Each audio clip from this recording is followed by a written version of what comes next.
All right, so what we did here was we opened up the hot side and the cold side, and we run stuff in the buckets, got all the rust out. We also connected the hot side, and then while the cold side is open, we opened the valve so all the stuff would run backwards.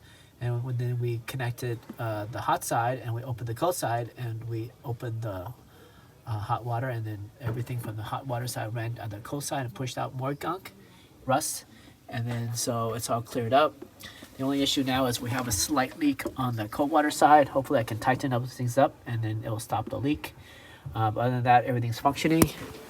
And then out here, we open up the aerator, and then so we can see what the flow is.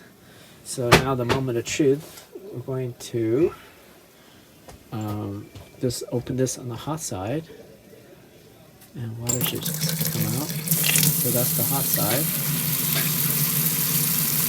and then you see the speed of that.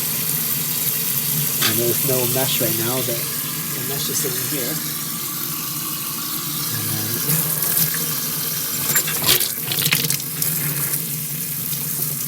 actually down is cold, and up is hot. And that is correct now. And the hot is getting hot.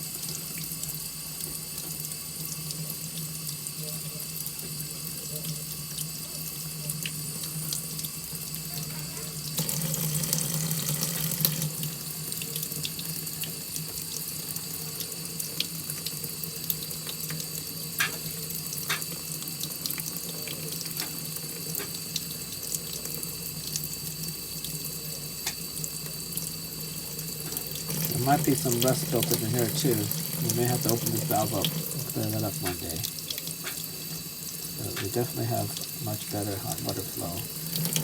But you can see the cold side coming out way faster, and the hot side is coming out less. But it's getting super hot. Alright. Thanks for watching. 3/7/22. Tony's mother's house.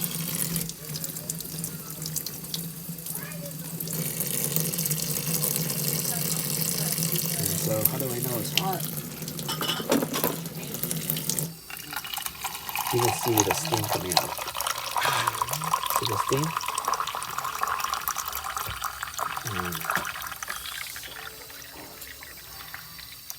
That means it's hot.